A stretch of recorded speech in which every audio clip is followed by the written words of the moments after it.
So thanks, Eddie, and thanks for everybody that's joining today. Um, Introduction to order flow. So those of you that know Jigsaw, or maybe took a look at our website after seeing the invitation, know that we sell a set of tools for reading order flow. And those tools look at order flow in the very short term, and that's not what we're going to be discussing today. So we're going to keep this within the sphere of applying order flow to day trading, but we're going to be looking a little longer term. And first of all, we're going to look at the theme or the theory or the concepts or the principles behind all order flow tools. And the goal is to remove any remaining confusion about the theories behind order flow. Now, why is this necessary? Well, I've come across many people that use one order flow tool but really have no clue how to use others. So a good example would be someone that uses, say, cumulative delta divergences mechanically, but they're completely lost when it comes to looking at a footprint chart. So they don't fully understand the underlying theory behind the tools. So all order flow tools are simply a different view of the same information for the same reason. And it's my belief that if you understand the theory behind the tools, then that's going to make the use of the tools more productive. And I am looking at this from a complete beginner's view as well as the view of people that just use one or two order flow tools. So after this session, you should understand the mechanics of price change and be able to understand any order flow tool. Now, I know that sounds like a lofty goal, but it is true. Now, that doesn't mean that you'll be able to use any order flow profitably immediately. So generally speaking, order flow tools are a bit like reading a book or riding a bike. The reading a book part is because it's kind of an unfolding story, and the riding a bike part is because it takes a little practice.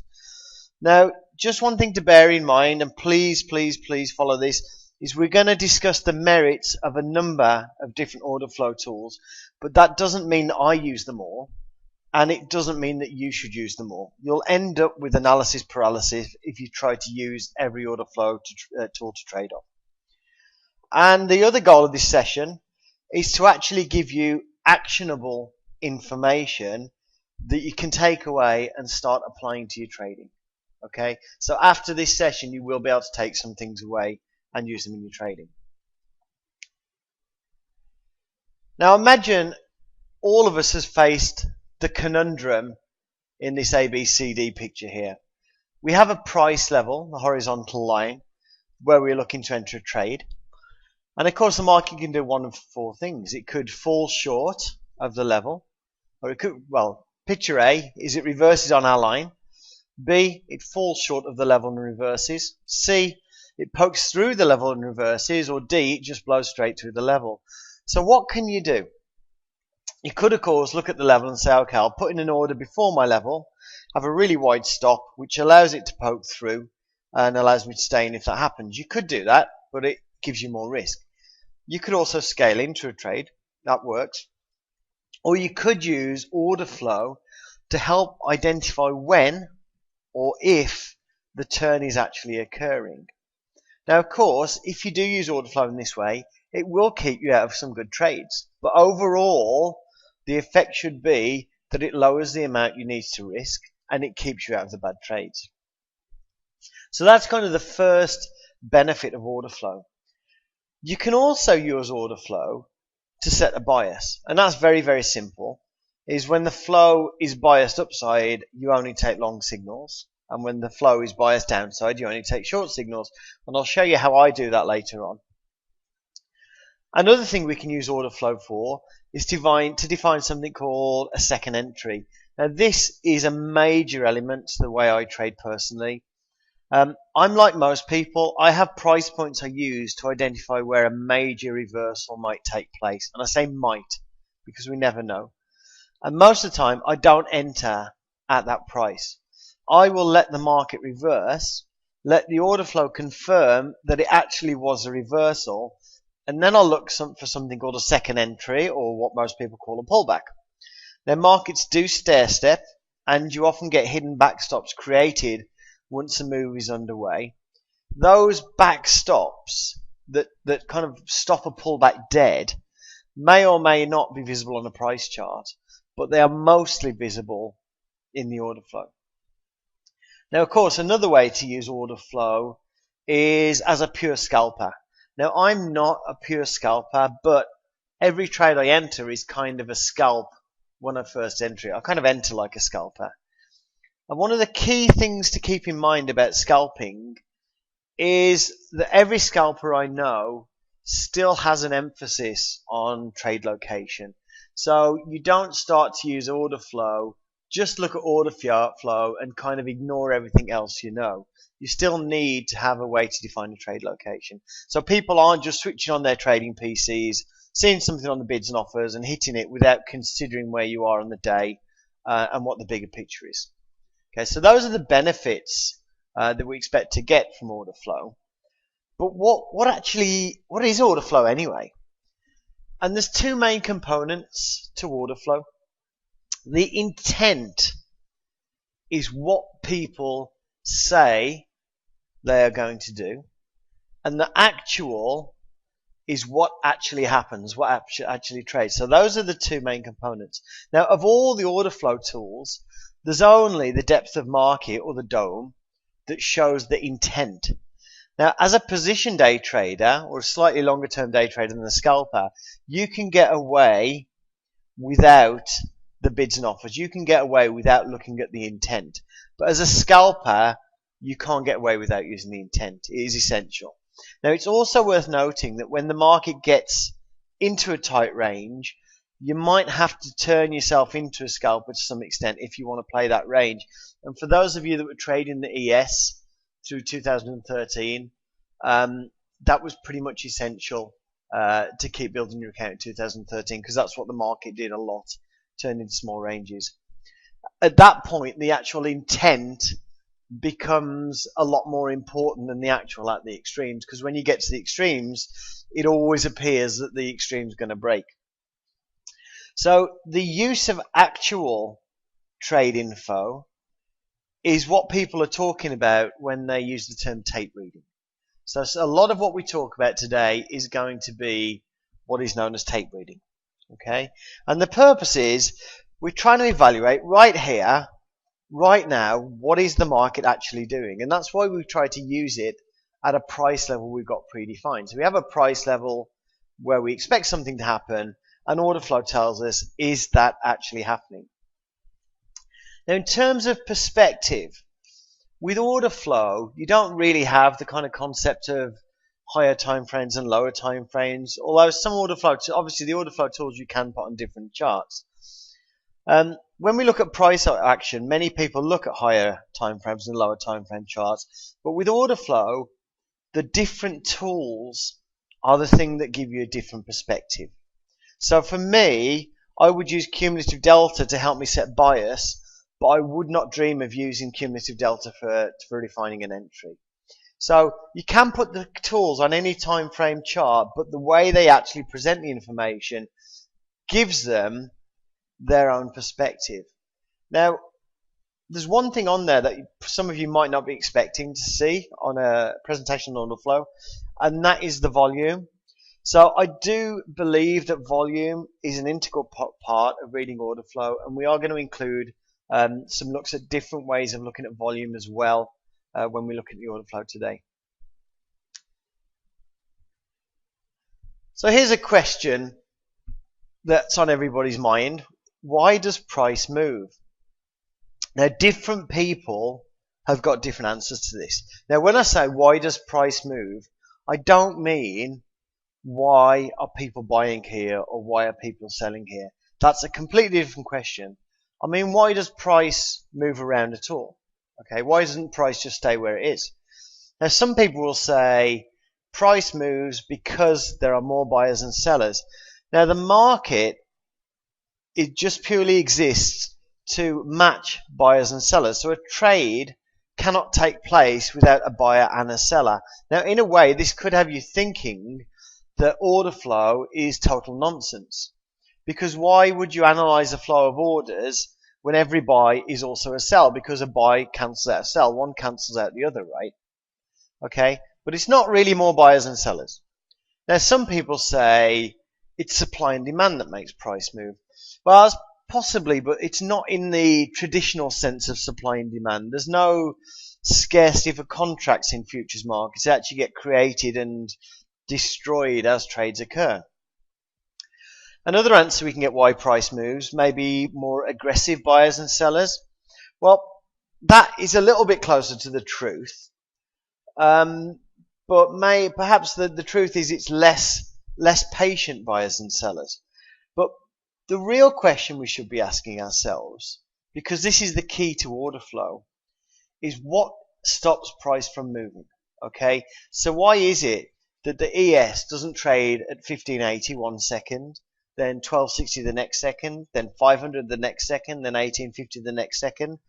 And the answer to that question, what stops price from moving, is also the key to reading order flow and understanding all order flow tools. And the key to why price moves, or why it doesn't move around all over the place, is the consumption of liquidity. Now, what is liquidity? We always hear this is a liquid market, or it's not a very liquid market.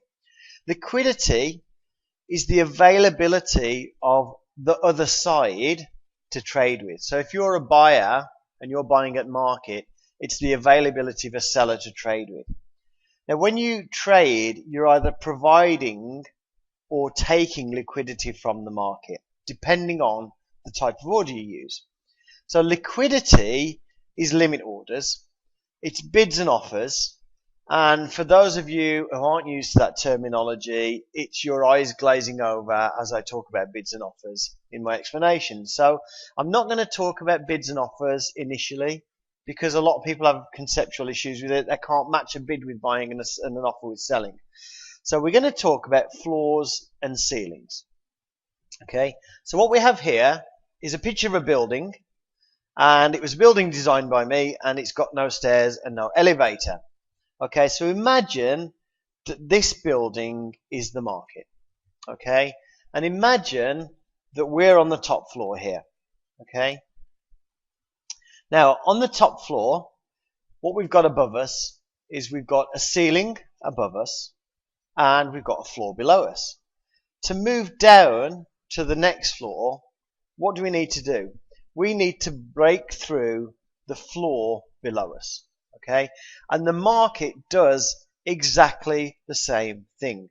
So the floors and ceilings are limit orders, and these limit orders need to be consumed or eaten by market orders before we can move through a level.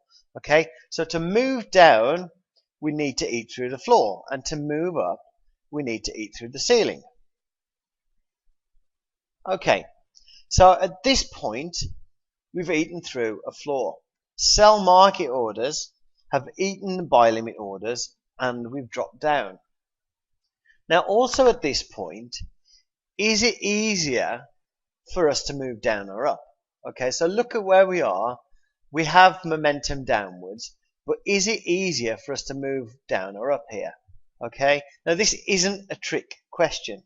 Okay, it is easier for us to move up at this point because there's a bloody big hole in the ceiling. Okay, there is nothing above us to eat. The ceiling is not there. Okay, and that's another key concept of order flow. Okay, because what will happen as the market moves down, we break through the floor, and that effectively leaves a hole in the ceiling above us that needs to be repaired, and we break through the floor, and the ceiling needs to be repaired, and we break through the floor, and the ceiling needs to be repaired. Okay, once that ceiling is repaired, it's no longer easier to go back up than it is to go down. Okay, so that's how the market works. The market effectively has floors and ceilings, and price can't move until the floor has been consumed or the ceiling has been consumed. Right, so resting orders. Okay, The floors and ceilings, what are they? Okay, so if you've ever looked at the dome, okay, you have seen the floors and the ceilings. The bids here represent the floor, and the offers here represent the ceiling. Okay, now some people say offers and some people say asks, and I've got a horrible feeling I'm going to use those interchangeably through this webinar because I never use the same word in 2 consecutive sentences. Some people also call these resting orders because effectively they just sit there until somebody hits them. Now, different domes or different depths of markets show different amount of levels. This is the Ninja Dome, and it only shows 5 levels of bids and 5 levels of offers. And for those of you who are counting the numbers and say I can see 6, it's because Ninja also shows a total. Okay. On the buy side, when we look at the floors, there is liquidity below those 5 levels. There are floors all the way down here. Okay, you just can't see it because the platform doesn't display it. But there is no buy side liquidity, there is no bids, there are no floors above you. Okay, on the sell side, the ceilings here, we show the 5 ceilings. There are more ceilings above us, but you just can't see it because the platform doesn't display it. But there are no ceilings below you, which is pretty much the same when you're in a building. You look down and it's all floors. Okay, now this is important because it means that as we move upwards, we move up into areas where there are no existing floors, but where there are ceilings. Okay, when we move down into areas where there are no ceilings, but where floors do exist. And that means that when price moves, a relative liquidity vacuum, we'll call it, is created beneath you. Okay, so as we move up, a liquidity vacuum is created beneath us as we move into an area where these floors don't exist. And it takes time for the floors to build up in your wake. And the same thing on the move down. In a move down, a relative liquidity vacuum is created behind you, above you, as it takes time for the ceilings to build up behind you. And spotting those liquidity vacuums, where price pulls back because of a lack of liquidity and not because of counter trend trading, that presents opportunity. This is one of the ways you get your second entry or your pullback trade. Okay, and I'm going to show you ways to do that exactly later on, but for now just remember there are no floors below you and there are no ceilings above you. There are no ceilings below you and there are no floors above you. Okay, and here is another way to imagine the liquidity picture. As you move up, bids get thinner, and as we move down, the offers get thinner. Okay, obviously as we're moving up, bids get thinner and offers get thicker. It's going to be harder to maintain that upward momentum until these bids have had time to thicken up again. Okay, now this brings us to another important point. At an area of resistance, the ceilings are going to be really, really, really thick. If you look at the dome and you look at the numbers on the dome, the offers are going to be 1.5 to 3 times the size of the bids at an area of resistance. Now, if you're not sure whether a level that you're looking at is one that other traders see as a resistance, this will actually tell you. So if you have a level marked off on your dome where you think the market's going to turn around and it doesn't, and you don't see thickness up there, then there's not many other people looking at that level. Now, as you get to resistance, the offers are going to be stacked, but the thing is, it does not mean that that level is going to hold. Okay, and it's the same at the lows with support. The bids will be stacked at any valid support level, but again, it doesn't mean the level's going to hold. It's just the way the market works, like a phenomena of the market, I guess you could call it. Now, very often, as price trades towards those thick floors and ceilings, and we get there, they just suddenly pull out of the way and the level breaks. Okay, so that is actually the end of the theory. At any time, the market doesn't have a price. So if you think about the price, I mean, the ES is 1841.50 now. That is actually the last traded price. The market any time has actually got two prices. It has a floor price and a ceiling price, which is the inside bid and the inside offer, with a minimum one tick difference between the two. And that difference obviously is known as the bid offer spread. Okay. Now, market orders consume buy side and sell side liquidity, which is also known as limit orders, and which we're also going to call floors and ceilings. And when there's no more ceiling to eat, more buy market orders will start eating the next ceiling up, and price will move up with it. Okay? When there's no more floor to eat, price will move down and we'll start eating the next floor down. And all order flow analysis is effectively simply a variation on this theme. Okay? The other thing we have to remember, as we move up, a relative liquidity vacuum builds up behind you, and price can momentarily collapse into these vacuums before continuing up. And those vacuums present short-term opportunities, and we're going to learn how to spot those soon. Now, different players work on different time horizons and take different amount of times to get their orders in and to fill those vacuums. Okay, but as that process goes through, as those vacuums fill in, that creates a line in the sand behind a move, and that is what supports price as we step up. Now, one of the things as you look at order flow, you should always keep an eye in the rear view mirror when you're using order flow. So don't just look ahead of yourself for obstacles like large offers above you or large bids below you. Also make sure you keep looking behind the move for these vacuums and for these lines in the sand that will build up and will support you as you move up. Okay, all this we're going to look at soon. Now, can I just ask at this point, does anybody have any questions about what we've covered so far?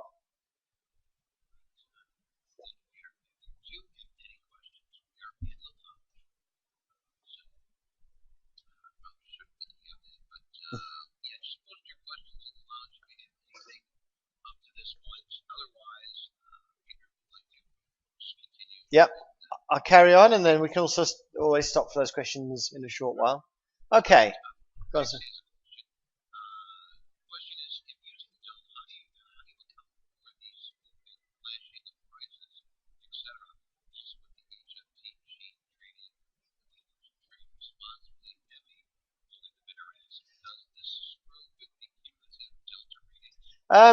No, not with the cumulative delta. I mean, in terms of spoofing and HFTs, I put very little emphasis on the bids and offers on the dome.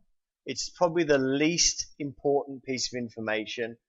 I do use spoofing. I do look for instance, if the market's moving up and I see huge bids below me in a move up, I will expect the market to pull. But even with order flow, you're in a different space from HFT machine trading, literally to the extent where I will be watching order flow at a single level for 2 or 3 minutes to make a decision to make a trade. So it doesn't screw up with cumulative delta, but that is market dependent. You know, on a market like the ES, a lot of people are using market orders to enter. But anyway, we'll answer that question as we move on.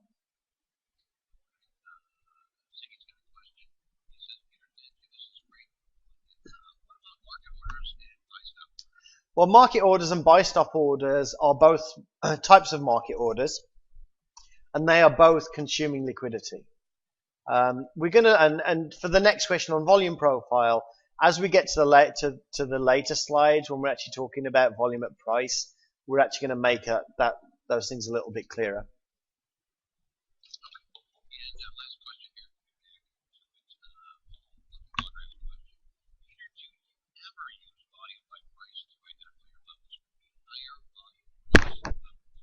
Yeah, absolutely, absolutely. And we're going to look at as I said, we're going to look at the volume flow profile later on. But also, if you look at I think somebody posted a link earlier on to the last webinar we did, Trading Without Charts. I go into a lot of detail on that in that webinar.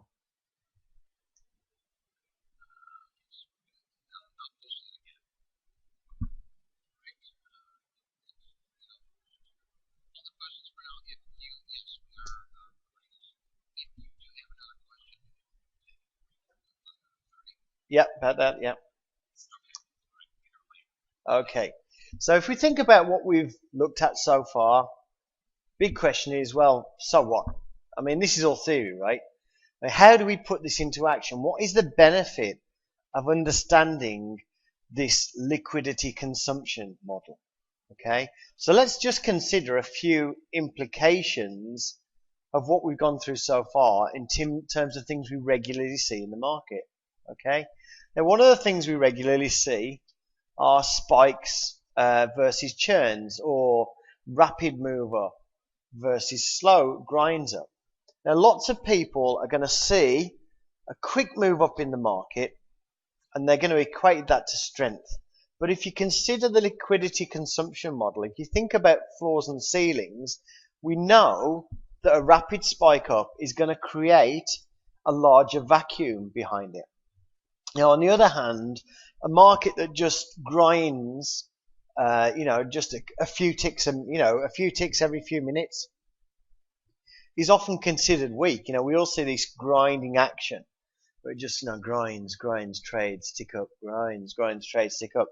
That grinding action is actually a sign of strength, because the slower move doesn't have the same liquidity vacuums building behind it, because it's moving up slowly and those vacuums have time to fill in. Now, grinding moves are also signs that the market actually likes to trade at successively higher prices, and that's price acceptance. So grinding moves can be hard to trade, because when the market grinds up, you don't get a pullback. Okay, but once you understand that a grinding move is actually a sign of strength, it makes it more psychologically acceptable to just jump on board and move like that. Now, as we said, retracements or pullbacks can be spotted by a lack of participation in any counter trend move. Okay, so the market might move down in an uptrend, but if it's because of a lack of liquidity below, a vacuum, then the volume and the delta will not be significant in that pullback. Now, part of the reason that markets have a tendency to step up and down is the fact that it takes time for liquidity to fill up in the wake of a move. Now, of course, you do get perma-faders who can't stop themselves from shorting every move up and buying every move down. Intraday, everybody that has bought, every intraday trader that has bought a contract, once they're in position, they're people that have to sell to unwind, and of course that is one of the causes of pullbacks. Okay, and sometimes when the market pulls back, there is a bit of selling, and sometimes the market actually needs to pull back to actually shake out some of these people that have bought and shake out these future sellers. Okay, so as you move up, you are gathering future sellers, and you often get to a point where you just need to offload some of those future sellers before the market continue moving up.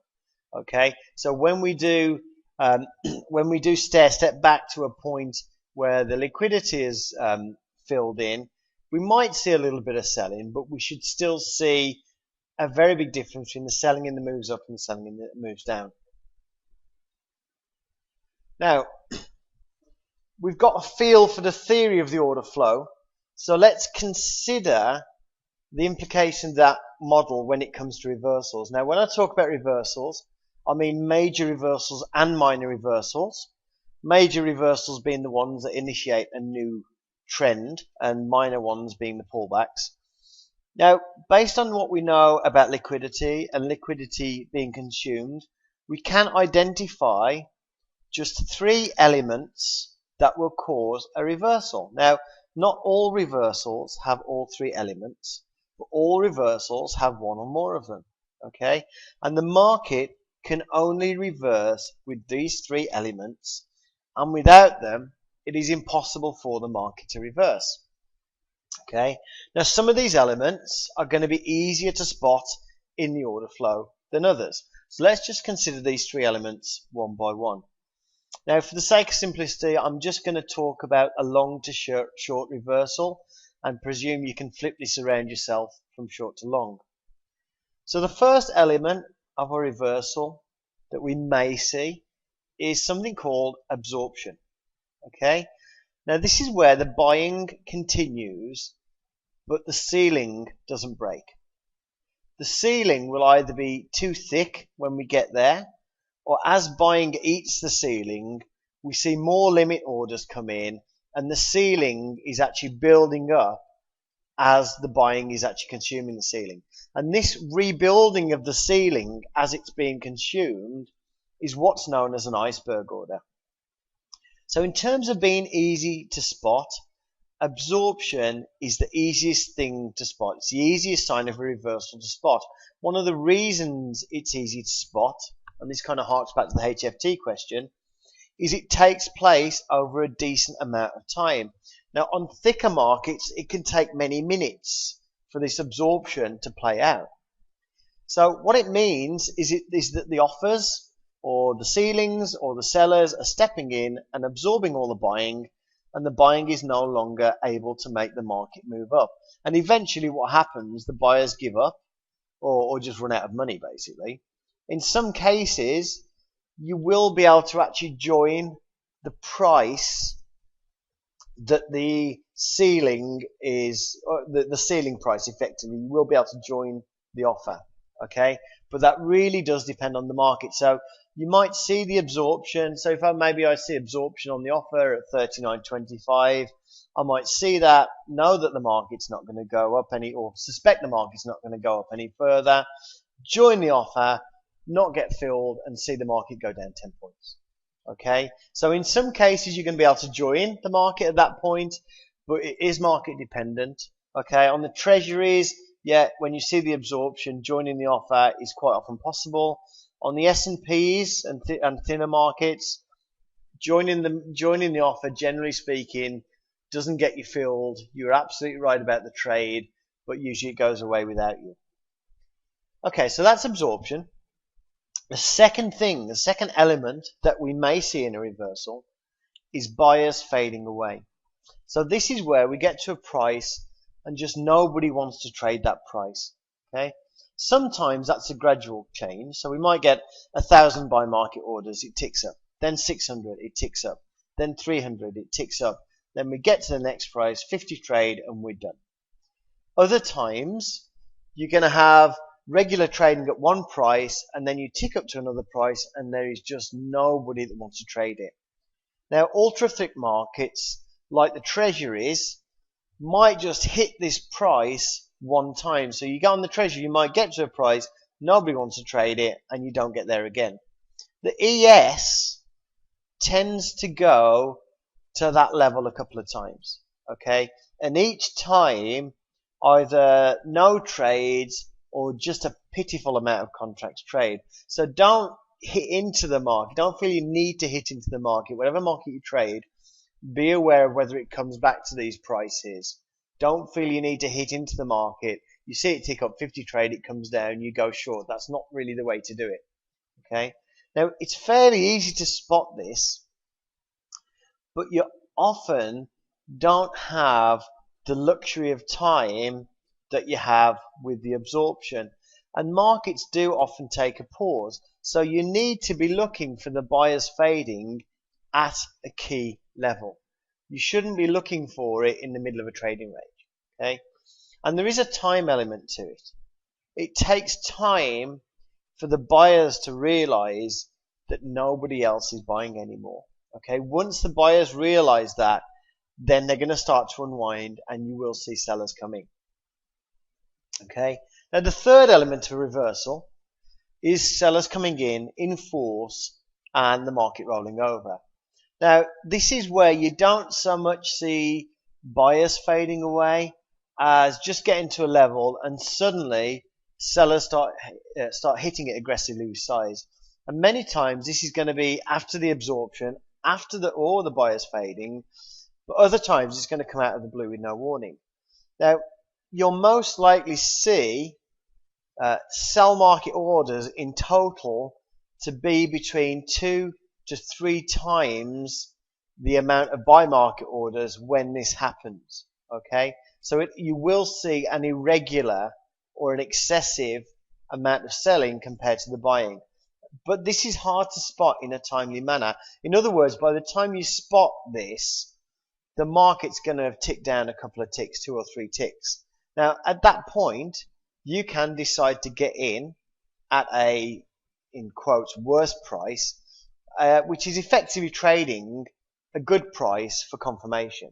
Okay, that doesn't make it a worse trade that you get at a worse price because you're actually paying for that confirmation effectively. Now, of course, sellers stepping in is also going to help you confirm a short trade after you've taken the trade.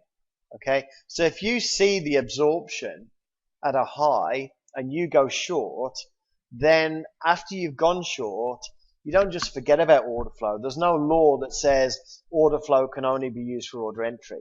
Okay, order flow is an excellent way to confirm that a trade is actually going your way. So if you go short on absorption, you're waiting to see the sellers step in. And if the sellers don't step in, then you need to think about maybe the premise of the trade wasn't that good. And similarly, it's also a good way to tell if the order flow is against you when you enter a trade. Okay, so order flow, don't just think about entry. Think about entry. Think about just after your entry. Yeah, once you if you're in a trade in the ES and you're a position day trader, sure, once you're 2 or 3 points into profit on a trade, you don't really need to be so aggressively focused on order flow anymore. Now, just to reiterate, these 3 elements of a reversal, they're not mutually exclusive. Okay, you're often going to see more than one of them, but you will always see one of them with every reversal. Okay, so what if you actually miss a major reversal? Well, as I said earlier on, for me, missing a major reversal is a good thing because I am of the opinion that you should miss a major reversal.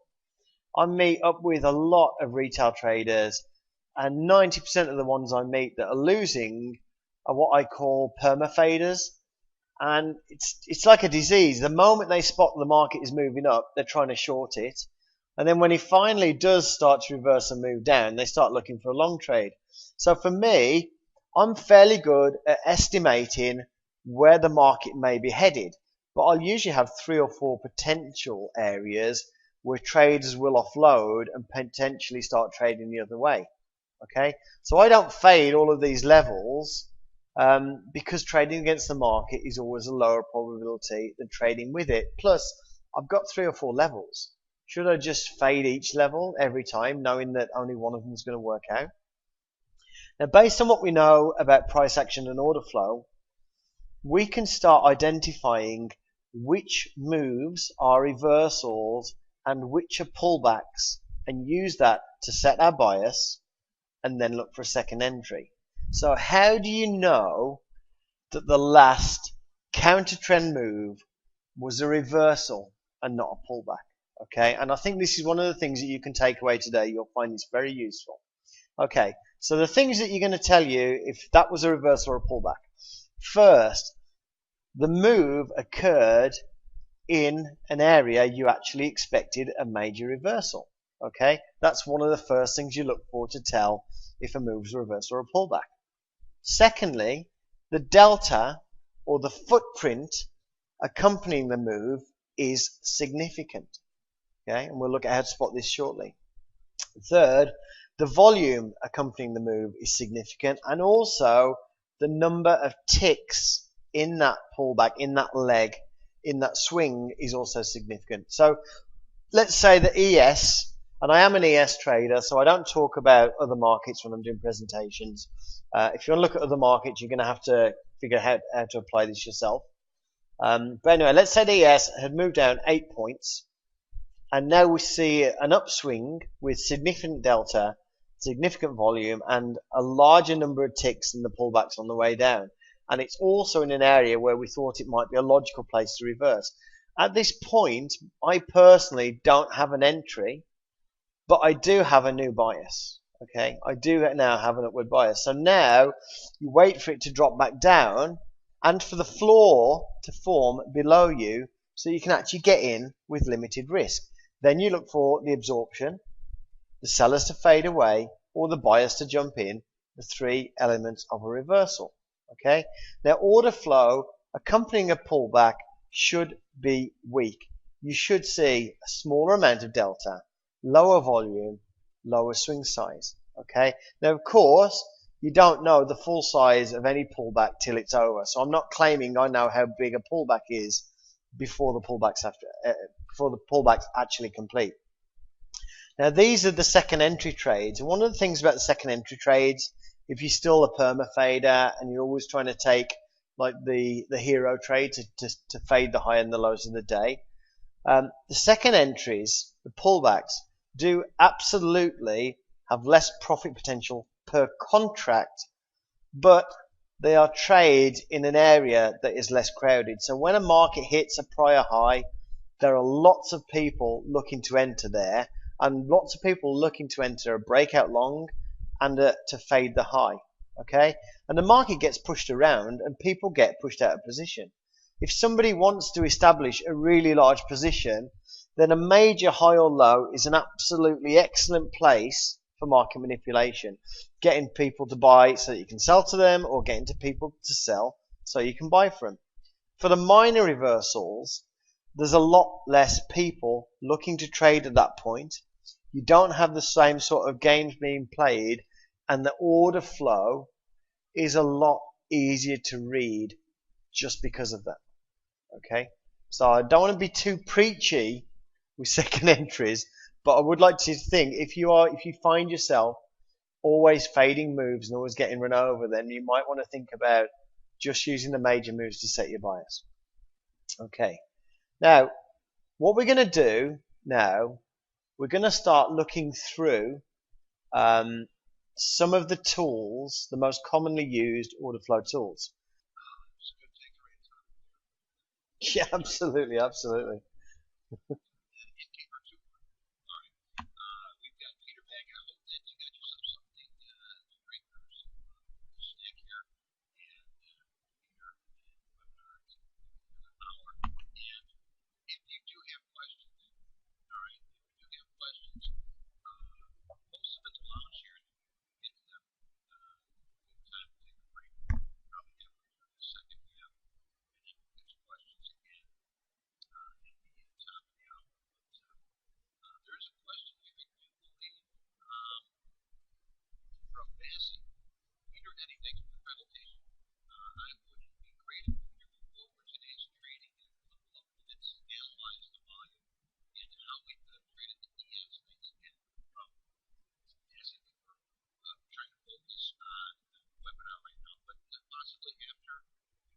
Yeah, possibly, but effectively, Vasi, if you tune in here on a Tuesday and a Thursday at it's 9:30 Central, we do it right, Eddie. We actually do that live. We actually go every Tuesday and Thursday. We take a pause in the market and we actually go through trades that are setting up based on all this stuff as well. So we can do that, but be aware I've actually been in bed tonight. I haven't traded at all today. I was in bed because of this webinar.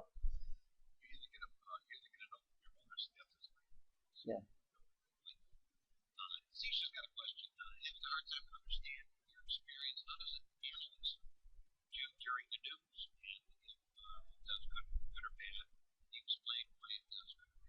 I don't trade news at all. I mean, I do, I have done some studies of, where liquidity is sitting, and often, you can study where liquidity is sitting and look at the market going back to those points off news events, but I just don't trade news at all. I'll wait for it to unfold and then start trading afterwards. And again, I use volume profile. I will let the volume profile build up. So if you go and look at the Trading Without Charts video we did, you'll have a better understanding of how I do that and how I let areas build up before I trade them. Okay, so yeah, what we do. So what we're going to do now is we're going to start looking at the most commonly used order flow tools and kind of try and look at the pros and cons of each. So first of all, we're going to look at cumulative delta. And if you haven't seen that, it looks a bit like a price chart, but it shows buy market orders minus sell market orders. So buy market orders should eat the sell side liquidity. It should eat the ceilings and price should move up. So we don't see the ceilings, but we know that they're there, right? We know that that's kind of the floors and ceilings have got to be there. Now, on the cumulative delta, absorption is characterized by the delta moving up, but the price not moving up, okay? And that is traders getting trapped. Still, the cumulative delta is a bit too zoomed out, or it's a bit too high level, in my opinion, to get a good handle on short-term absorption. So most of the time, when you see the absorption on the cumulative delta, the amount of buying that has been absorbed by the sellers is quite huge. And when you see a huge amount of absorption, the end result is usually that the ceilings get consumed and we get nice pop-up as those sellers bail out. Okay, so you do want to see sellers absorbing, but you also need the buyers to stop buying, right? Because even though the sellers are absorbing, if the buyers carry on and buy 30, 40, 50, 60,000 contracts, the sellers are not going to hold that down. And the kind of, when it becomes obvious on cumulative delta that sellers are absorbing, you're already talking 5, 6, 7, 8, 9, 10,000 contracts of absorption. Okay, and that is to the high end. Now again, buyers fading away is also a little bit less easy to see on cumulative delta because it is a zoomed out view. Sellers coming in is fairly easy to see on cumulative delta, but by the time you see it on the cumulative delta, as opposed to a short-term order flow like footprint or time and sales, the market's probably already going to have traveled quite far. So my opinion is the value of cumulative delta is in setting bias and identifying these liquidity vacuums or pullbacks. Now, very thin markets like crude oil will also fare less well with cumulative delta because the use of market versus limit orders is different on crude oil. Okay, you'll see on crude oil, you're going to see long periods of the cumulative delta diverging from price because of that. So it's really not very good in a predictive sense. Okay, so this is not a particularly cherry-picked chart. I'm going to show you two charts, cumulative delta. Some of the action is going to be a little bit ugly, but then some of the action is a little bit ugly on an average day. Now, just go through what this chart is. This is a 900 tick chart. There is nothing magical about 900 ticks. I use 900 ticks personally because it shows about half a day's action on the ES. Now, if the ES slows down, like at a holiday period, I'd change that 900 to 600, just because the 600 would then be showing about half a day. Now, the reason I use a tick chart as opposed to a time chart, time-based chart, is the tick charts tend to show more intraday swings, and I'm more interested in the swings than the time the action occurred. Now, the white numbers here are the number of ticks in the swing, okay? The blue numbers are the number of contracts in a swing. Now, I personally don't care about individual price bars. So you can see the price bars here are kind of dull grey, but I do care about the swings. So basically what I've got here, I've just got the swings highlighted. Okay, so just to let you know how these things are coloured here, okay, you're going to get a green bar here on a swing up, okay. And by the way, this is a free indicator that's showing the swings here. It's not something I sell. Okay, so the swings are going to be coloured green if there's a swing up and the number of contracts traded in the swing up is greater than the last swing down. Okay, And we're also going to colour green if it's a swing down and the number of contracts traded in the swing down is less than the swing up. Okay, so in other words, it stays green if the volume is to the upside, and it stays red if the volume is to the downside. Now the chart below in the bottom half of the frame is the cumulative delta. Okay, so that kind of explains what you're seeing on the chart. So let's look at this first swing down. Okay, we've got a high of around 1359 here, and we end up moving all the way down to 1348. Okay, so as well as the cumulative delta, we're also going to take a look at the volume and some of the other things that we've identified as being essential to spot a reversal. So the first move down, okay, we moved down, we traded 48,000 contracts, and we moved down 12 ticks. Okay, then we move up 5 ticks with 4,000 contracts of volume. Okay, so that 5 tick move up is almost half the size of the move down, but it has 1/10 of the volume. Okay, so that is effectively a liquidity vacuum. That is not buyers stepping in, a bunch of buyers stepping in and buying the market up.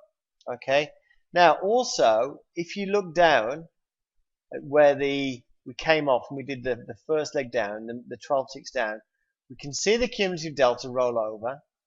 But if we look at the pullback up, the 5 tick pullback up, we can't see anything on the cumulative delta. And again, that's just indicative of the fact that there weren't really more sellers than buyers in that pullback. It was just effectively that there was no ceiling. Okay, and the market just kind of got sucked back up into there. Okay, if we look at the next leg down, we've got 57,000 contracts traded, and then the next pullback up, 17,000 contracts. Okay, and again, look at the delta on that pullback. It's simply, there's no, we're moving sideways a little bit, but there's really no delta move there. Okay, now it's the reversal in the delta that tells you to switch your bias. So we can see a reverse in the delta here, and we can see a reverse in the delta there. Now on the S&P, you're normally looking for the delta to shift 10,000 or more contracts before you change your bias. Okay, so you're looking for a 10,000 shift in delta for reversal, and you're looking for no shift in reversal for a pullback. Okay, you're looking for no shift in delta for a pullback. Okay, so let's look at the upswing. We've come down, we've made a low, we've now got a high and a low for the day, and we pushed back up. So we're down at 1348, and we pushed back up all the way to 1358, which is 1 point below the high of the day. So it is an area that we're targeting, and effectively what we're seeing here, we're seeing it falling short of the high of the day.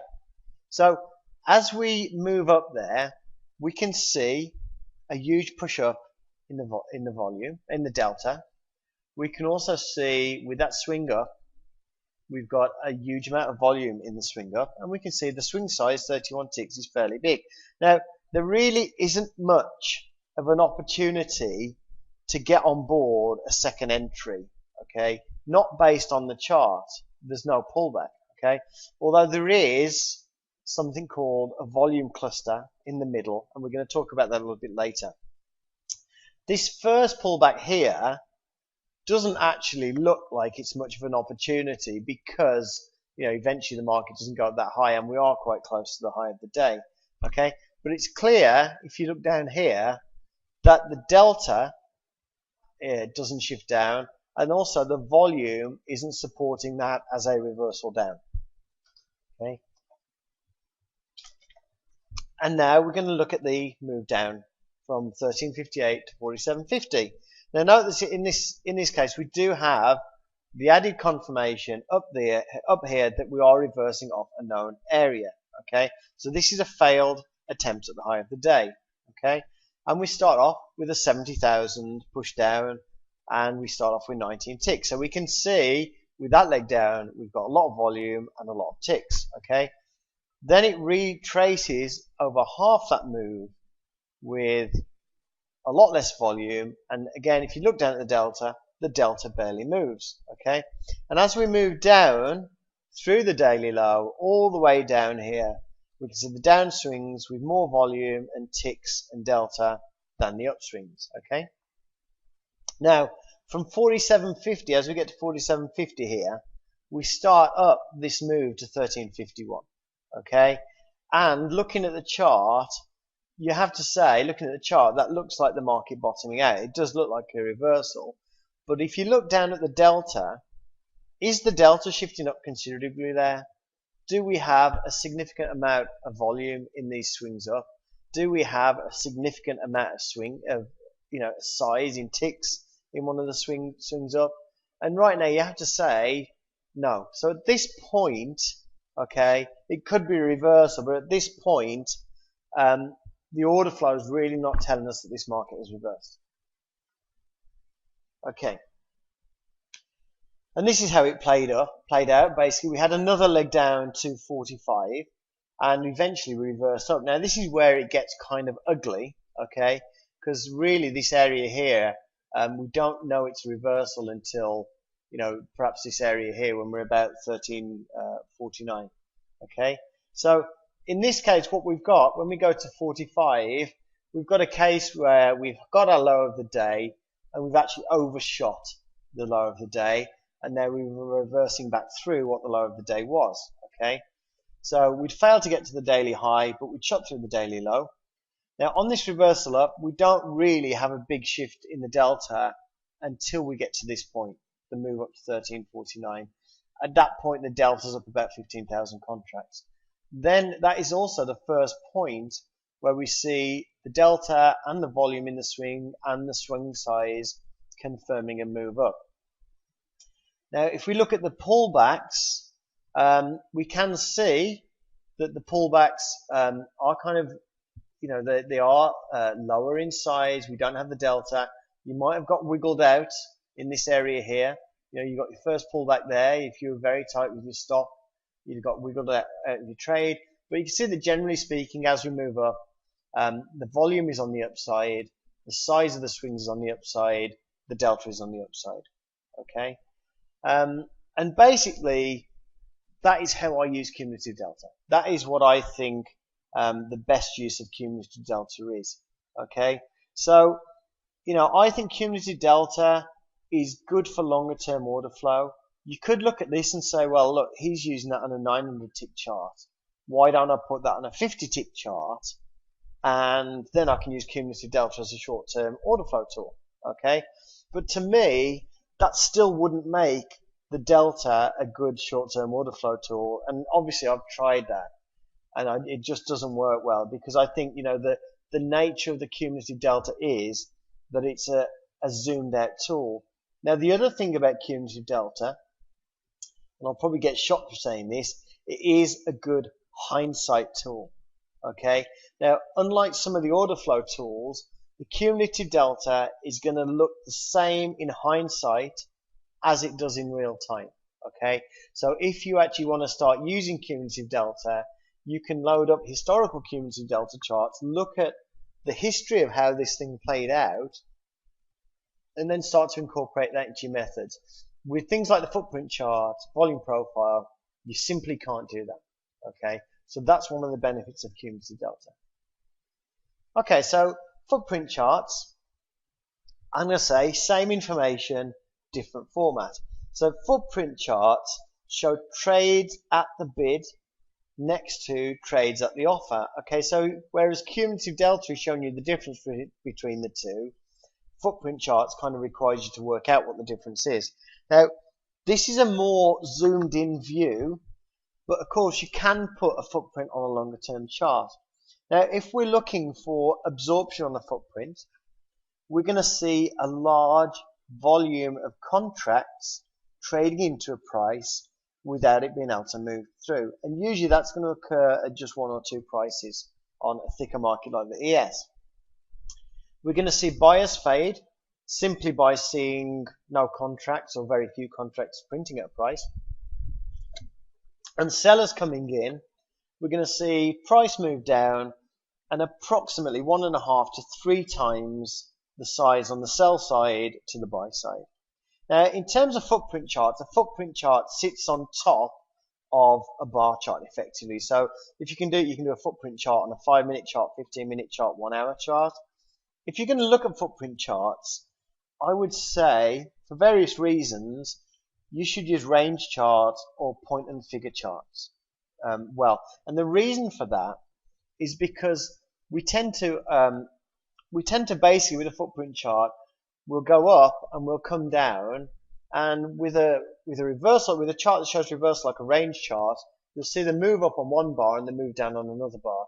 If you use a time-based chart, you're going to see the move up and the move down all in one bar. So effectively, the footprint chart is going to overwrite or add to existing information. So you're not going to be able to say, okay, what happened on the way up, what happened on the way down. So range chart, like a 5 range chart on the ES, a 10 range chart on the crude oil, or point and figure charts, they're the ones that work best with footprint charts because they effectively show you the swings. Okay. So here's a footprint chart. And as you can see, we have pairs of numbers with red and green background. So each pair, the numbers on the left with the red background are sell market orders, and the numbers on the right are the buy market orders. Now, we've also got the delta at the bottom here in 2 formats. Now, once again, the delta is the buy market orders minus the sell market orders, but specific to all of the trading in this bar here. Okay. Now, first of all, what we'll do, let's just take a look at what's happened here. Okay. So what we can see, we've had a move up, and if we look at the move up, you know, at the bottom we've got some size, but on the move up, we've generally seen it's been maxing out 2,000 to 3,000 contracts at each level.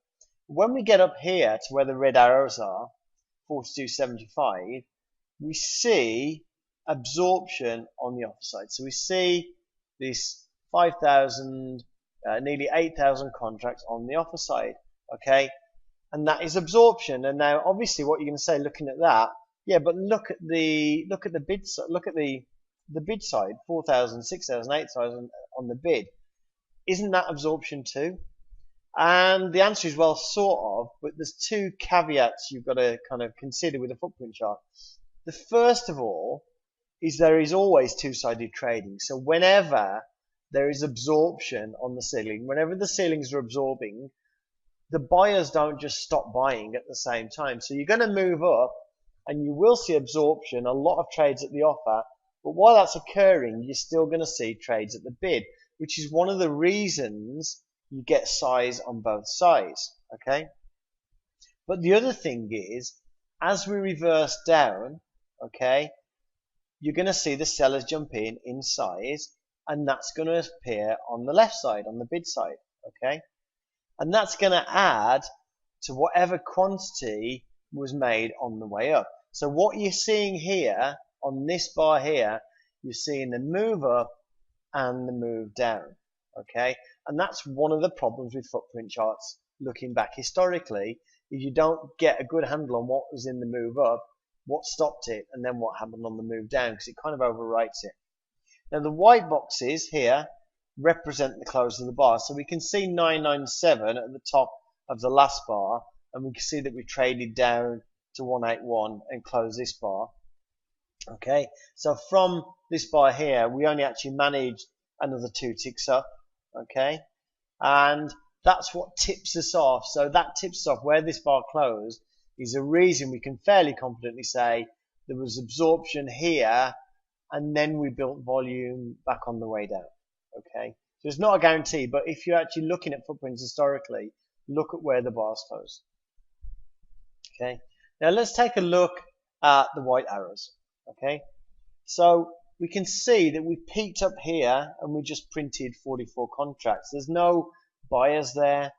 Now it probably just slipped through momentarily. If we had absorption here on the offer side, what you'll find is sometimes there's absorption and they're rebuilding the ceilings and rebuilding the ceilings and rebuilding the ceilings. But sometimes the buyer just momentarily breaks through the ceiling and then they add to the ceiling again and it just gets whacked down. So we can't say at this point categorically that it moved up to there and the buyers faded away, as opposed to we just managed to peak up through a minute because they couldn't rebuild the ceilings fast enough.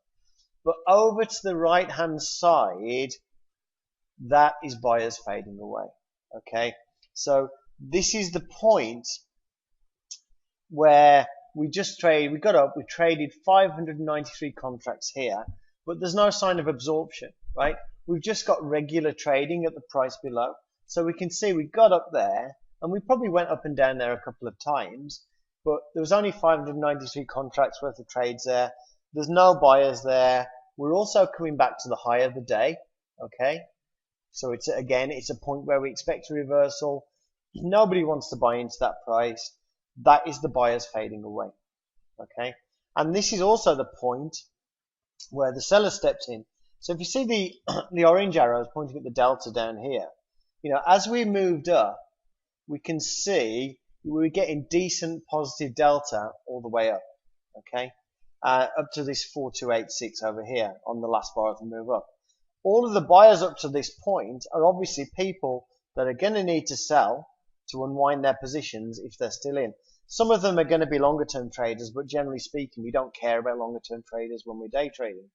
So as we move from left to right, we're gathering future sellers, but we're just waiting for when are they actually going to turn in sellers? What's going to trigger them to sell?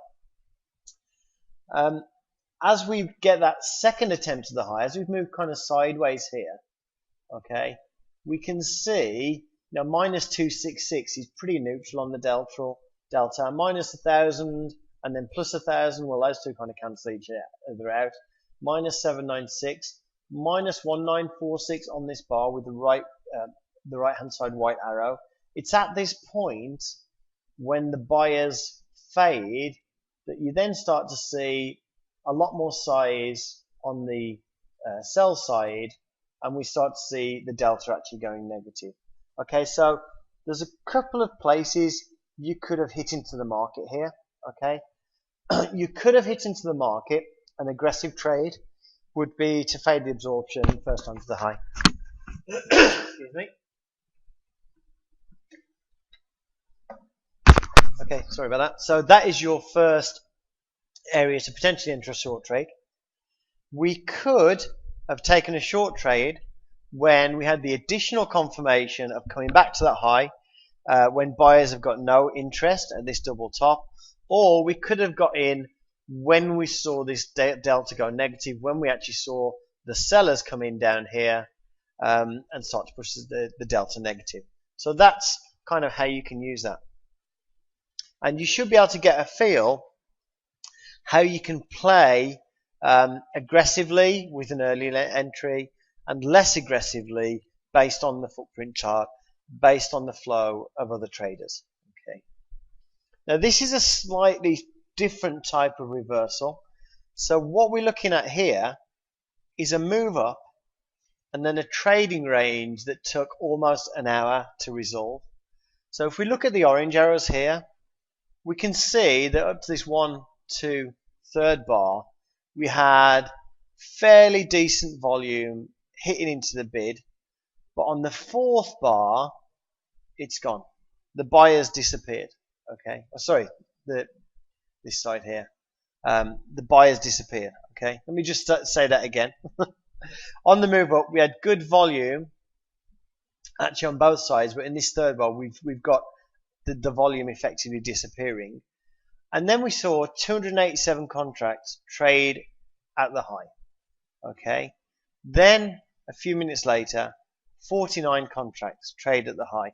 There are simply no buyers at this point in time interested in trading those prices. Okay. Now, if we look at the red arrows, we can see that we pushed up to 1 tick below the high and printed 177 contracts. Again, no buyers there. Now, I can't say what happened first. okay?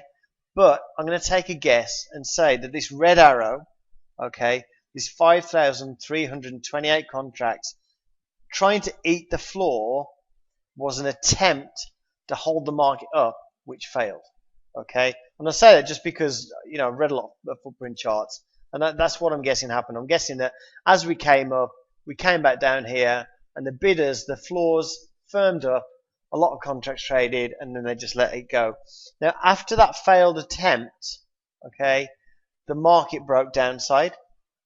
So what we've got is a failure to get to the high, looks like a failed attempt to hold it, and then the market breaks downside.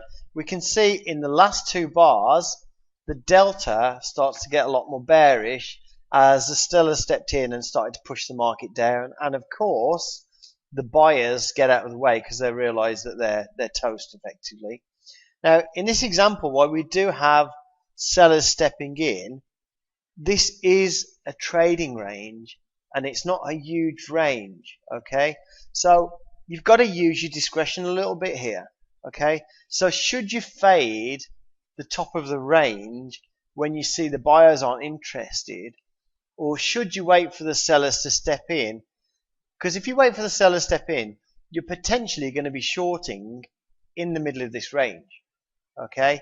So when you start to look at order flow, yeah, it's great to see sellers step in and it's great to have that additional confirmation, but you can't just put good trade location to one side because you're using order flow. You do have to combine this with actually entering in a decent place. So in this case, I would actually say seeing the sellers step in here isn't a good trade. It is extra confirmation, but you're still getting in the middle of a trading range. And there's nothing to say you're guaranteed the range will break. Now we're going to cover the footprint a lot more in the second webinar we do. But for now we can see that it's showing the same information as the cumulative delta. But the issue with footprints is they're just not as useful historically, because we might go over fresh ground as we move up, but on the way down we're going to add to existing footprints that were created on the way up. And so we're going to kind of see the final result rather than how it developed over time. So the footprint is quite unique in that it's actually a tool, an order flow tool, that's easier to read in real time than it is in hindsight. Okay, so the next order flow tool, the order book. Okay, now the main difference between the order book and the delta and the footprint chart is that the order book actually displays the intent. It displays the floors and ceiling. It displays the limit orders.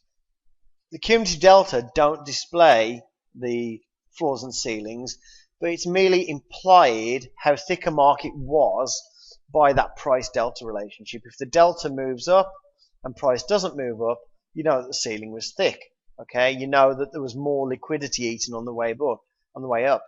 Now, decent order books like Xtrader, CQG, and of course Jigsaw will show you the trades that executed. Now, any dome that doesn't show you or give you a good view of actual trade execution might be a good order entry tool, but you won't find it a good order flow tool. Let's just bring across a dome. Okay. So here's the Jigsaw trading dome. Okay.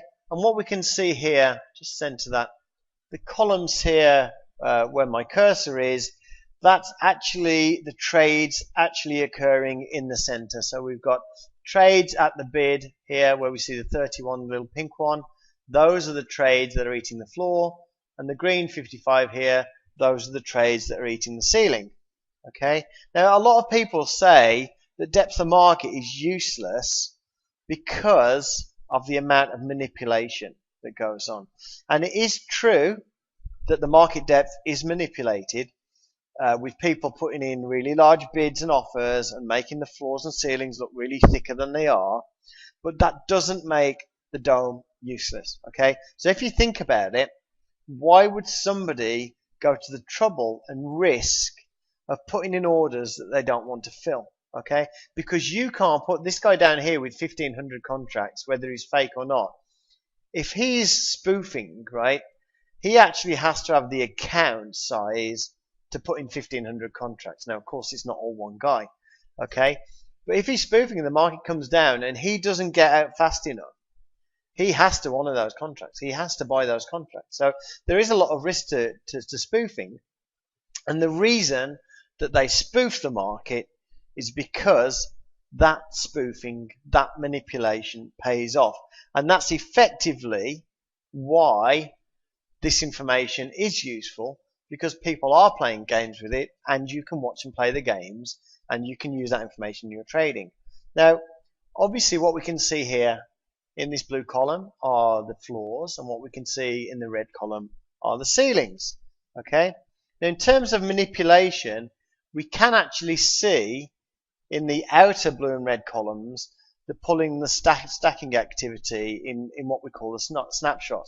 Now, this is kind of neat to watch. So I can see basically they've added at 1837, they've added just over 230 contracts right now. Okay.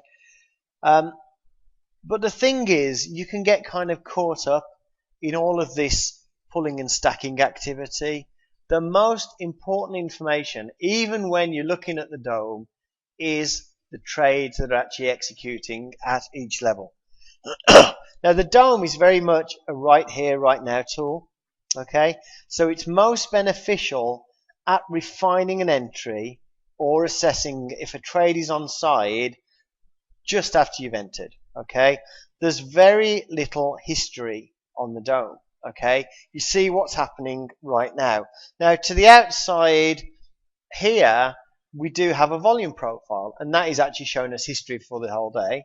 And here we do have a kind of split volume profile, which effectively is similar information that you see in a footprint, telling you how many trades hit at the bid here and how many trades hit at the offer here. Okay, now with all these different profiles and all these different numbers, there's a lot of numbers on the screen, and one of the issues that people have is they say, I can't read the DOM. There's too many numbers on it. It moves around too much. Now, I would agree that it would be very difficult to read all of those numbers at the same time, and you don't actually need to. Okay, so the mistake that people make when they start to look at the DOM is they try and read the whole screen. I don't think there's many human beings that could do that. Okay, so you don't need to look at all the information all the time. So for instance, the volume profile helps you to see where other traders are currently positioned. And knowing where other traders are positioned, that gives you a trade location. Then the ebb and flow of the orders being executed gives you an idea if the market is actually holding in that trade location or actually powering through it. Then at the point you decide to say, I'm going to go long, excuse me. Sorry about that. If you want to go long, then you might decide, okay, I'm going to go long because I'm in a location. I can see that the order flow here is telling me that it might be good for a long trade. So now what I'm going to do, I'm going to look at the offers and I'm going to say, okay, I've got 700 offered there. I'm not going to go long into that until it drops down to 300, until it looks like the offers are about to break. Okay, so you never have to look at all of the information at the same time. And in fact, what many people will do, they'll actually, switch off a lot of the columns. Okay, but the mistake when you're using the DOM is to try and use everything at the same time. Okay, so it's not about being able to process hundreds of numbers all at one time. Now, in terms of the elements of a reversal, okay, absorption is very easy to spot.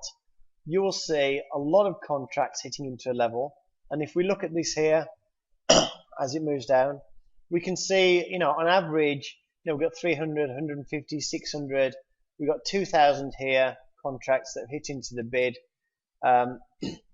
So we can say, okay, 2,000 is the high end, 1,300 still decent. So if we were looking for absorption now, we'd probably be looking for 3,000 contracts or more to hit into an offer or a bid and price not moving. Okay.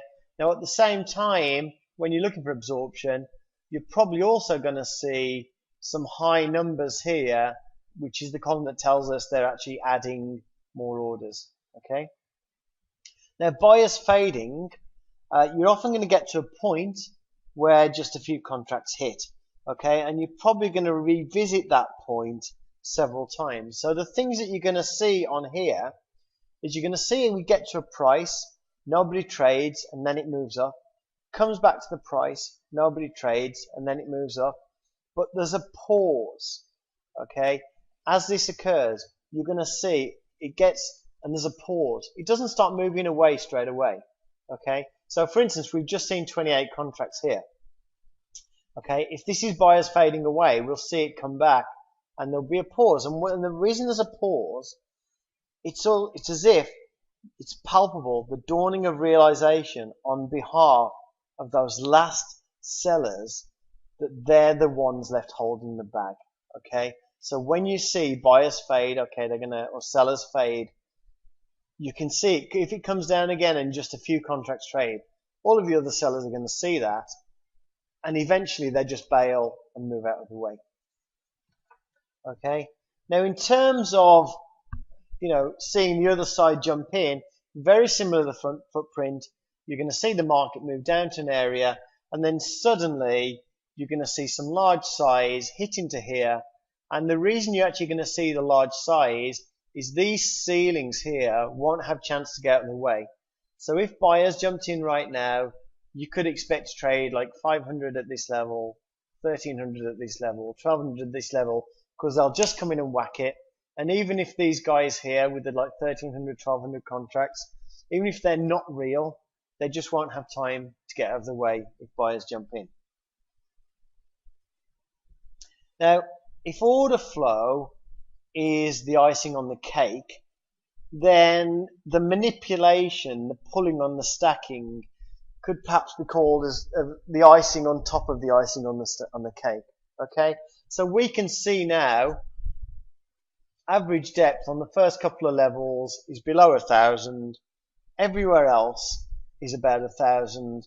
We've got this level here at 1834, where we've got like 1,500 contracts. But we said at any support level, we're going to see the bids higher than the offers. So when we see that large size there, that doesn't mean they're going to hold the market, and we can't read too much into it. Now, if we were moving up, say nobody, say the buyer, this is a reversal, the sellers realize nobody else is going to sell now, and we start to move up, and we move up 3, 4, 5, 6 ticks, and then suddenly on the bids below us, we see 3,000, 4,000, 5,000, that kind of size below us, okay? That absolutely screams manipulation, right? Manipulation on the dome, stacking on the dome, isn't having an average of 1,000 contracts and somebody putting 1,050, right? They want you to see it. They want you to see a big number. So if you're not sure if it's spoofing, then it isn't, okay? But if you see it move up 5 or 6 ticks and then you see 3,000, 3,000, 3,000 right behind you, very likely in the market, if just in the very short term, it's very likely the market's going to actually move down. Because what you'll see is as the market moves up, if you see huge stacked orders below you, then the chances are the market's going to collapse because they're fake, and that's just some guys who are trying to exit a position. And they're trying to exit a position by stacking the bids, getting you to buy, leaning on those bids, and you're buying off them because they're actually the ceiling, okay? And when they're done, they'll pull those bids and the market will drop down, okay? But I would say if you're using order flow, you could quite easily use order flow without ever having worried about bids and offers, okay? It is optional. And I'll just show you one more way of actually looking at the same information. This is still short-term information, but just kind of a bit of fun. These meters here are also another way of seeing order flow. So the left-hand side is showing you the trades at bids and offer, which is effectively these central columns. The middle one is showing you the depth, the actual bids and offers. It's just showing the first three levels. And the one to the right here is showing me the changes to the depth. Okay, and again, it's just another way to look at order flow. It's just another way to look at the DOM information. It is also very, very, very short term. Okay, there is no history with this. It's right here, right now. Okay, so we have one more order flow tool to look at. Now, with all of the order flow tools we've looked at so far, they've got one thing in common, right? They might show the sum total of the trades on each side, but none of them show the individual size of the trades themselves. Now, with the time and sales, you see the individual trades. And you also get a great feel for the pace of the market. And like the DOM, it is a right here, right now, ultra short term order flow tool. This is not something you're going to use to analyze the overall state of the market and tell what's going to happen in the next 3 days. Okay, this is confirming an entry and confirming the order flow is on your side after the entry. Okay, and the premise is, if you see 1,000 contracts trade, would it not be nice to know if that was 5 200 lot trades or 500 2-lot trades? Because personally, I'd rather trade with 5 200 lot traders than with 500 2-lot traders. Okay, which brings us to a small problem with a lot of time and sales products. And that is, in October 2009, the smart programmers at the CME, and kind of by extension all of the exchanges that the CME owns, such as NYMEX and CBOT, decided to change the time and sales. Now, prior to these changes, if somebody submitted a 1,000-lot order, then it would show up as a 1,000-lot order on time and sales. Then the CME, in their infinite wisdom, decided to change that so it reports one trade per limit order it was filled against. So if someone submits a 1,000-lot trade and it gets filled against 500 2-lot limit orders, you're going to see 500 lines on the time and sales, or rather, you would see 500 lot trades, 500 trades if you had a 90-inch trading screen. Okay, what you'll actually see is a flood of trades, pages and pages of trades going by that you can't read, and it is actually fairly useless.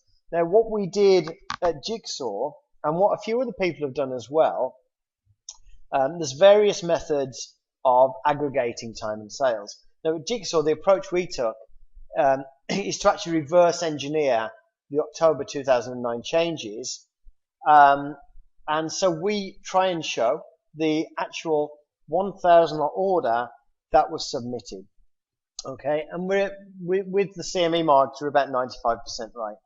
Okay, so what about the 3 elements of a reversal? And let's just bring across the time and sales. Okay, and this is a time and sales. There's 2 time and sales here. One is showing all trades. One is showing just the large trades. Now, one of the things about time and sales, it actually shows the time of the trade, and it shows the full price. If you've got an option, you don't really need the time of the trade. If you're seeing trades go past at 100 miles an hour and it slows to 1 trade a minute, that's something very interesting. But you're going to see that just in the pace of the time and sales. So I would advise not showing too much information on the time and sales. All you really need to know is the price and the number of contracts. Now, on this particular time and sales, the price is actually 1834.75, but we actually I like to actually kind of chop off the first 2 digits again, just to make it easier to read.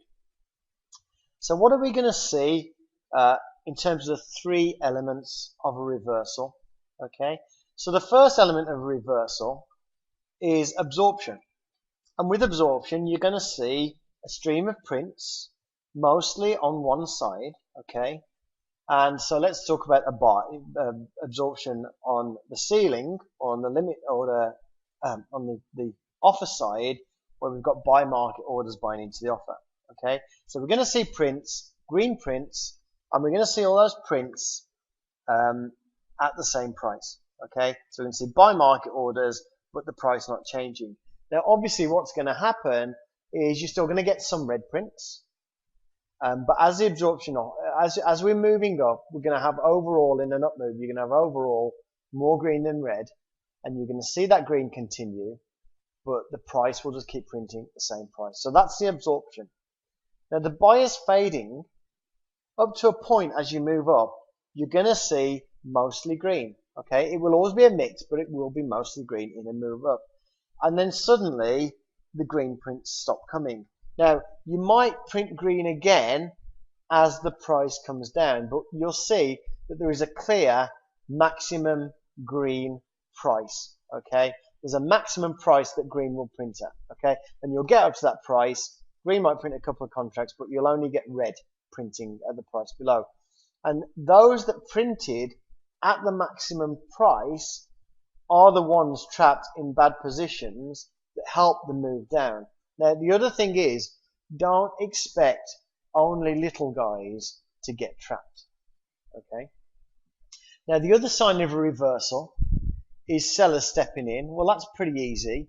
We'll be moving up with mostly green, and then we're going to see a sudden rush of red prints with prices moving down as a result. Okay, it's not enough to just see the red, because when sellers step in, they could get trapped. Okay, so you need to see the selling come in and price progression downwards. Okay, so just seeing sellers step in is if you see sellers coming in, lots of red prints, but price doesn't move down, that's brilliant in terms of getting an entry price, because you see the willing on the behalf of the sellers. You see they're willing to come in, but if they're not getting any price move down, it's just too dangerous to enter on that.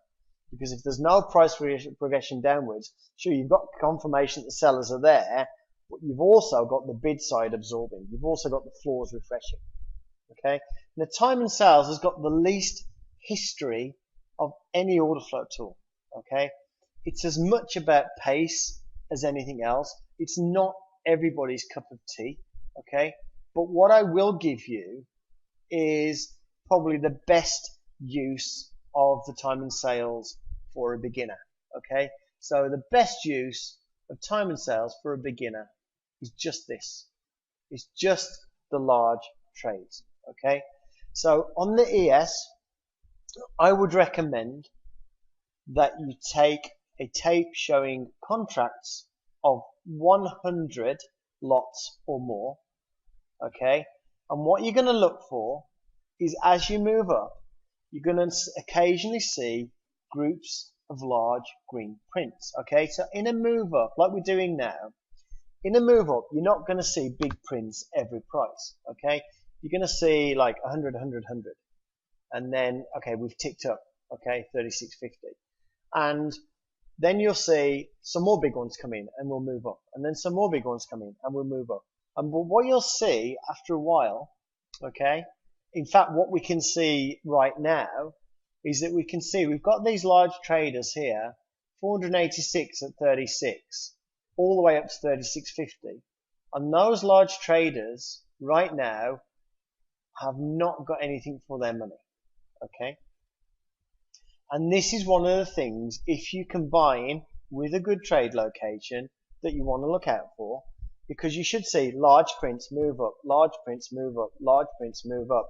And then when you get the large prints and no tick up, okay, and then this pause, which we can see now, is those sellers, okay, some of those buyers will be short-term buyers, okay, and there's a pause.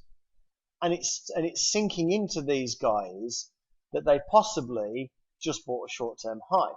Okay, so after large prints, no move up, a pause, which can be 1 or 2 minutes, you're going to see suddenly the other side's going to come in and back the price down.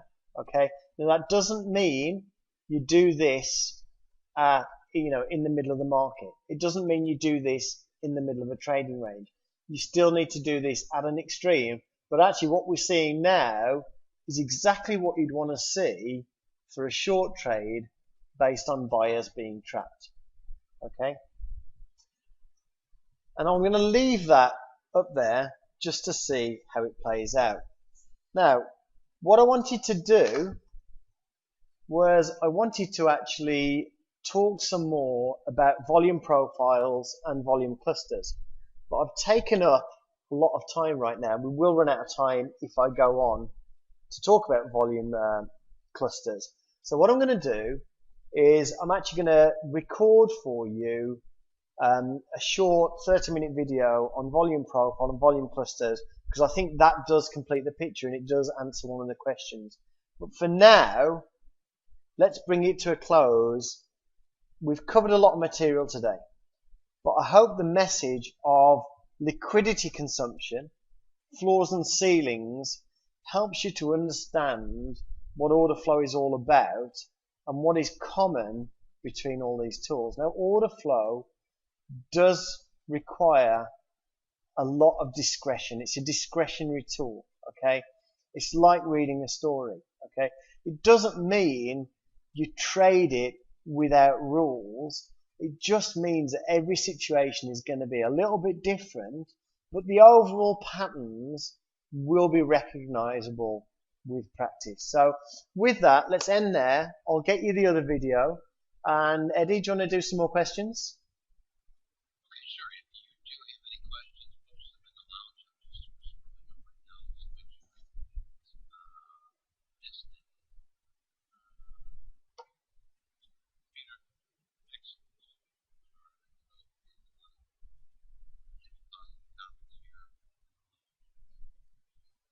Yeah, I appreciate that as well. Thanks, guys. If you have any questions, please post them in the lounge.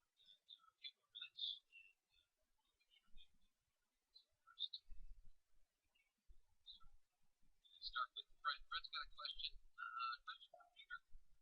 Something I've heard in market profile terms in discussing order flow. Can you talk a little more about how the combined market profile and order flow together? If I'm correct, it's the balance of market order. Absolutely. I use market profile. I actually have a blog on Top Step where I put my pre-market prep every day and say what I think is going to happen to the market. I absolutely use market profile for longer term analysis, and it puts in I use a lot of market profile for setting the levels I'm going to trade off intraday. I tend not to use the market profile itself intraday, but what I do use is auction market theory for trading ranges. And actually that was what if I hadn't run over so much today, that was effectively what I wanted to talk about next. It's what we talked about in the last webinar, trading without charts. But I'm going to do a video on that, on effectively what happens, how the market moves in terms of ranging, and then trending ranging behavior intraday. But that is all part of market auction theory. So I hope that answers it. Price Tab's got a question.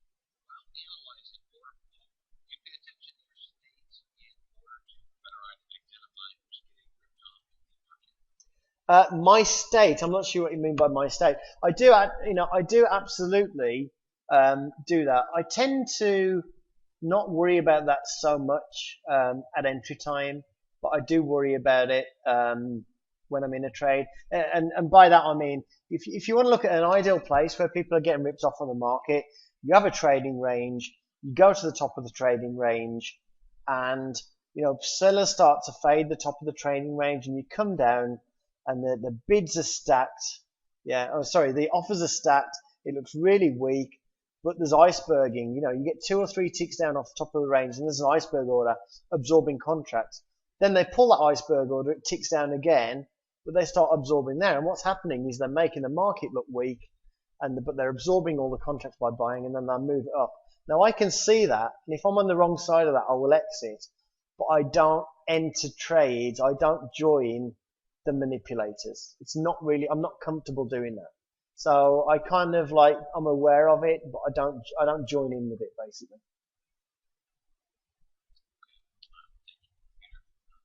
Next question. Fred again. I've heard order flow described as only useful for scalping type trades. How would you respond? Yeah, I call it the icing on the cake. So the cake is whatever method you use to define a trade location. That could be with charts or without charts. And then the order flow is basically lets you see, okay, right here, right now, at this location, am I seeing behavior which is indicative of a reversal or a continuation, depending on how I trade? So I agree that scalpers, I've never heard of a scalper that doesn't use order flow, but I know a lot of position day traders that use order flow as a confirmation tool.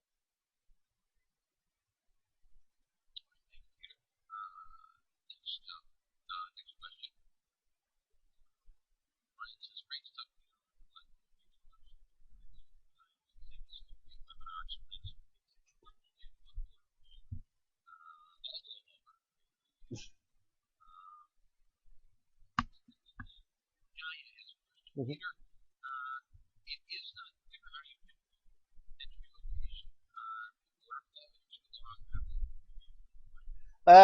No, it's in webinars 2 and 3. This was just an introduction. I know there was a lot covered, but this was just the introduction. So we do more specific in the other webinars. This webinar, the introduction, 2 hours. The next webinar is 2 weeks. Yeah. No, we've done all the heavy lifting in this one, basically. You get to move in with it. Yeah.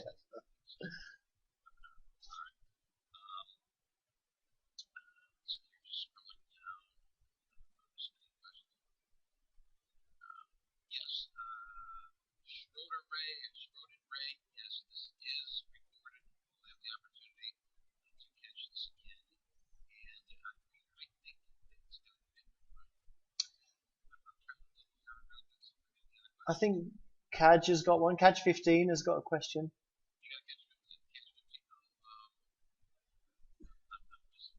Okay, he's asking if there's a platform that shows order flow plus implied volatility. I don't know. I don't use that myself, so I don't know.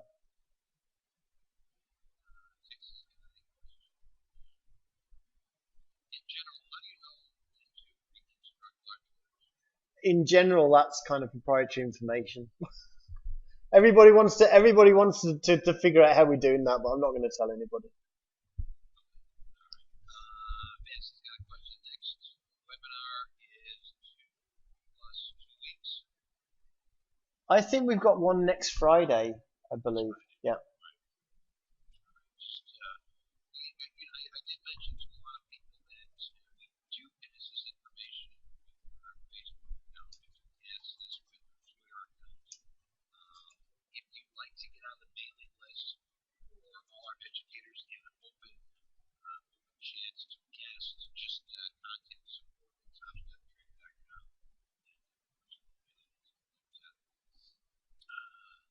Tix is going to follow up on a question. His first question was, how do you know when to start large orders? Yeah. Chris just put a link in there for Peter's website, jigsawtrading.com, and there's some other material posted in his website. Check out Peter. Speaks to me. Yeah, right. I think we got one more question from Zed.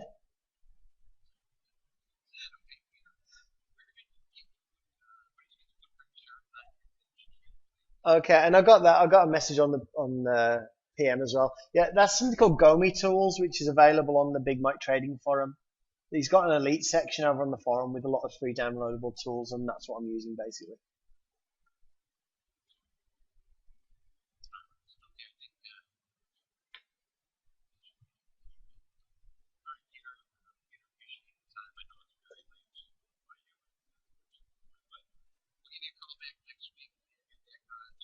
Mm-hmm.